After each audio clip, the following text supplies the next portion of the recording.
Jaya TV நேயர்களுக்கு நமஸ்காரம். அர்த்தமுள்ள ஆன்மீகம் பகுதியில் உங்கள் அனைவரையும் சந்திப்பதில் மிக்க மகிழ்ச்சி. இன்னைக்கு நம்ம என்ன பார்க்க போறோம் சொல்லி பார்த்தோம்னா, ஒரு நேயர் கேள்வி கேட்டிருக்கார்.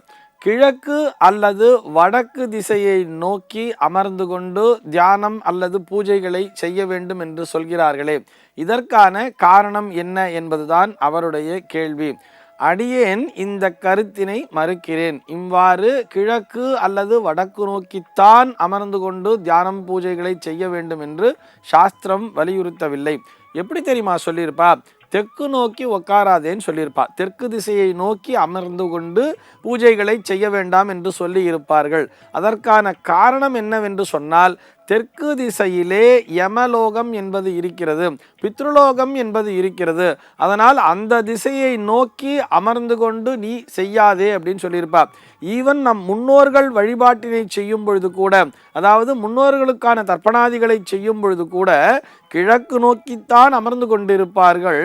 ஆனால் இந்த கையை பார்த்தோம்னா இப்படி தெற்கு நோக்கி வைத்து கொண்டு இந்த தென் திசையை நோக்கி அந்த எள்ளும் நீரும் விழுவது போல ஒரு தர்ப்பணாதிகளை செய்வார்கள். இந்த தென் திசையை நோக்கி அது விழுவது போல. ஏனென்று சொன்னால் அந்த திசையிலே அந்த பித்ருலோகம் என்பது இருப்பதால் அப்படிங்கிற ஒரு தாத்பரியம் வச்சிருக்கா. ஆனால் அடிப்படையான உண்மை என்னவென்று சொன்னால், இறைவன் எல்லா திசையிலும் தானே இருக்கிறார். தூணிலும் இருக்கிறார், துரும்பிலும் இருக்கிறார் எனும் பொழுது எல்லா திசையை நோக்கியும் நமக்கு பூஜை பண்ணணும் அப்படின்னு தோணிடுத்துனா, அந்த நேரத்திலே நம்ம தியானம் பண்ணணும், சுவாமியை நோக்கி ஒரு பிரார்த்தனையை வச்சுக்கணும்னு நினைச்சா, அந்த நேரத்தில் இது என்ன திசை என்றெல்லாம் பார்க்க வேண்டிய அவசியமே இல்லை. ஒரு அவசரம், டக்குன்னு நான் ஒரு பிரார்த்தனையை பண்ணிட்டு ஒரு விஷயத்தை நான் முடிவு பண்ணணும் சார் அப்படின்னு வரும்பொழுது, நீங்கள் ஆஃபீஸ்லேயே உட்காந்துருந்தா கூட சரி, அப்படியே கை காலெலாம் சுத்தம் பண்ணிட்டு அப்படியே அமர்ந்து கொண்டு இறைவனை பிரார்த்தனை செய்ய வேண்டியது. இது ஒரு புறம். அதே நேரத்திலே நம்ம ஒரு பூஜைக்கு அரேஞ்ச்மெண்ட்ஸ்லாம் பண்ணிட்டு ஒரு பூஜைகளை செய்யும் பொழுது கிழக்கு திசையை நோக்கி அமர்ந்து கொண்டு செய்வது என்பது மிகவும் விசேஷமான பலனை தரும் சொன்னார். ஏனென்று சொன்னால், கிழக்கு திசையிலே தானே சூரியன் என்பவர் உதிக்கிறார் அல்லவா?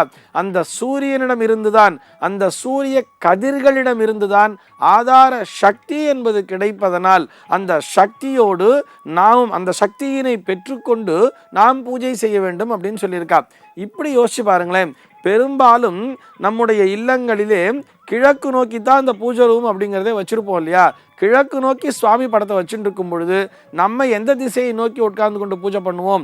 மேற்கு நோக்கி தானே உட்கார்ந்துட்டு இருப்போம். சுவாமியை பார்த்து உட்காரணும்னு வரும்பொழுது நாம் மேற்கு நோக்கித்தானே அமர்ந்திருப்போம். அவ்வாறு அமர்ந்து தியானம் பூஜை செய்வதில் எந்த விதமான தவறும் இல்லை என்பதுதான் உண்மை. ஏன்னா சுவாமியே நம்ம கிழக்கு பார்த்து வச்சுருக்கோம், நம்ம மேற்க பார்த்து உட்காந்துட்டு தாராளமாக பூஜை பண்ணலாம். அதே மாதிரி வடக்கு திசை அப்படிங்கிறது ரொம்ப ரொம்ப விசேஷமாக சொல்லியிருக்கு. இதற்கு அடிப்படை ஆதாரம் என்னன்னு சொல்லி பார்த்தோம்னா, இந்த சந்தியாவந்தனம் அப்படின்னு ஒன்று பண்ணும் பொழுது பகல் பொழுதிலே இந்த கிழக்கு நோக்கி உட்கார்ந்து கொண்டு அந்த அர்க்கியங்களை விடுவார்கள். காயத்ரி மந்திரத்தை சொல்லி அர்க்கியத்தினை விடுவார்கள். ஏன்னா சூரியன் அந்த திசையை உதிக்கிறார் அப்படிங்கிறதுக்காக. அதனை தொடர்ந்து அந்த ஜபம் தியானம் அத்தனையுமே அந்த கிழக்கு நோக்கியே செய்வார்கள். அதே நேரத்திலே சாயங்காலத்தில் பார்த்தோம்னா மேற்கு நோக்கி உட்கார்ந்து கொண்டு, ஏன்னா சூரியன் மேற்கே அஸ்தமிக்கிறார் எனும் பொழுது அந்த நேரத்தில் அவருக்கு கொடுக்கின்ற அர்க்கியத்தினை மேற்கு நோக்கி அமர்ந்து கொண்டு அர்க்கியத்தினை விடுவார்கள்.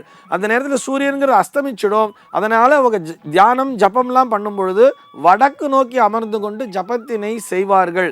இதற்கான காரணம் என்னன்னு சொல்லி பார்த்தோம்னா, வட திசை என்பது விசேஷமாக சொல்லப்பட்டிருக்கிறது. நம்ம இப்படி கூட புரிஞ்சிருக்கலாமே, நம்முடைய தேசத்தை பொறுத்தவரை வடக்கே தானே நம்ம கைலாசம் அப்படிங்கிறது இருக்குன்னு சொல்றோம் இல்லையா? இறைவனுடைய அந்த வடகிழக்கு மூலை அப்படிங்கிறதையே நம்ம ஈசான்ய பாகம் சொல்லுவோம், தெய்வீக மூலை அப்படின்னே சொல்லுவோம். அந்த வடகிழக்கு பாகத்தினை நோக்கி, அந்த ஈசானனை நோக்கி நாம் பிரார்த்திக்கின்ற விதமாக அந்த வடக்கு திசையை நோக்கி அமர்ந்து கொண்டு தியானம் பூஜைகளை செய்யலாம் அப்படின்னு சொல்லியிருக்கா. இந்த கிழக்கு திசையையும் வடக்கு திசையையும் விசேஷமாக சொல்லி இருக்கிறார்கள். அதே நேரத்திலே மற்ற திசைகளில் அமர்ந்து தியானம் பூஜைகளை செய்யக்கூடாது என்று சொல்லவே இல்லை. இன்னும் ஒரு சில கோவில்லாம் பார்த்தோம்னா மேற்கு நோக்கிய கோவில் அப்படின்னு இருக்கும்பொழுது அது ஒரு பரிகார ஸ்தலமாக இருக்கும். நம்ம வீட்டிலே ஏதோ ஒரு பரிகார பூஜை அப்படின்னு பண்ணும் பொழுது கிழக்கு நோக்கி கலசங்களை அமைத்து மேற்கு நோக்கி உட்கார வைத்து பூஜைகளை செய்வார்கள். இது எப்போ பண்ணுவான்னு பார்த்தீங்கன்னா பரிகார சாந்தி பண்ணும் பொழுது மட்டும்தான். சாதாரண பூஜையில் பார்த்தோம்னா மேற்கு நோக்கி கலசத்தினை வைத்து இவர்கள் கிழக்கு நோக்கி அமர்ந்து கொண்டு பூஜைகளை செய்வார்கள். இப்படி ஒவ்வொரு பூஜா விதானத்திற்கும் ஒவ்வொரு திசை என்பதை நிர்ணயித்திருப்பார்கள். இப்படியே நம்ம அந்த தெற்கு திசை அப்படிங்கிறதுக்கு வந்துடுவோமே.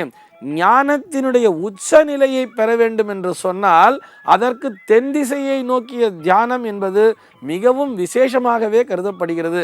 இது என்ன சார் நீங்கள் புதுசாக சொல்கிறீங்க அப்படின்னு சொல்லி பார்த்தோம்னா, இந்த தியானம் இந்த ஞானம் என்பது அத்தனைக்குமான மூலப்பொருள் யார் அப்படின்னு சொல்லி பார்த்தோம்னா அந்த பரம்பொருளாகிய அந்த ஞான தட்சிணாமூர்த்தி தானே. அவருடைய பேரே எப்படி இருக்கு? தட்சிணாமூர்த்தி, தென்முக கடவுள் என்பதுதானே அவருக்கு பெயர். அவர் முழுக்க முழுக்க தியானத்திலேயே அமர்ந்து கொண்டிருப்பார் அல்லவா. அந்த தன்னுடைய மௌனத்தின் மூலமாக மௌன குருவாக இருந்து கொண்டு அந்த சனகாதி முனிவர்களுக்கு உபதேசிக்கிறார்னு சொல்றார். அவர் அப்படியே தியானத்தில் இருந்துட்டே எல்லாருக்கும் உபதேசம் பண்ணிட்டு இருக்காருன்னு சொன்னா அவர் ஞானத்தினுடைய ஒரு உச்ச நிலையிலே அடைந்திருக்கிறார். அவ்வாறு ஞானத்தினுடைய உச்ச நிலையை அடைபவர்கள் தென் திசையை நோக்கி அமர்ந்து கொண்டு தியானம் செய்வார்கள். இவங்க எப்படி இருப்பாங்க பார்த்தீங்கன்னா இவங்களாம் ரொம்ப பெரிய மகாத்மாக்களாக இருப்பார்கள். அதாவது இந்த உலக வாழ்க்கையினை துறந்து வெறுமனே இறைவனடி மட்டும்தான் அவர்களுடைய அந்த நோக்கம் என்று வருபவர்கள் தென் திசையை நோக்கி அமர்ந்து கொண்டும் தியானத்தினை செய்வார்கள். அது வேற லெவல். நம்ம ஒரு சாதாரணமாக யோசிக்கும் பொழுது சாதாரண மனிதர்களாக இருக்கும் பொழுது கிழக்கு திசையும் வடக்கு திசையும் விசேஷமான பலனை தரும். ஒரு பரிகார பூஜை என்று வரும்பொழுது மேற்கு திசையை நோக்கி அமர்ந்து கொண்டும் செய்யலாம் என்பதுதான் அடியேனினுடைய தாழ்மையான கருத்து. சர்வே ஜனாக சுகினோ பவந்து.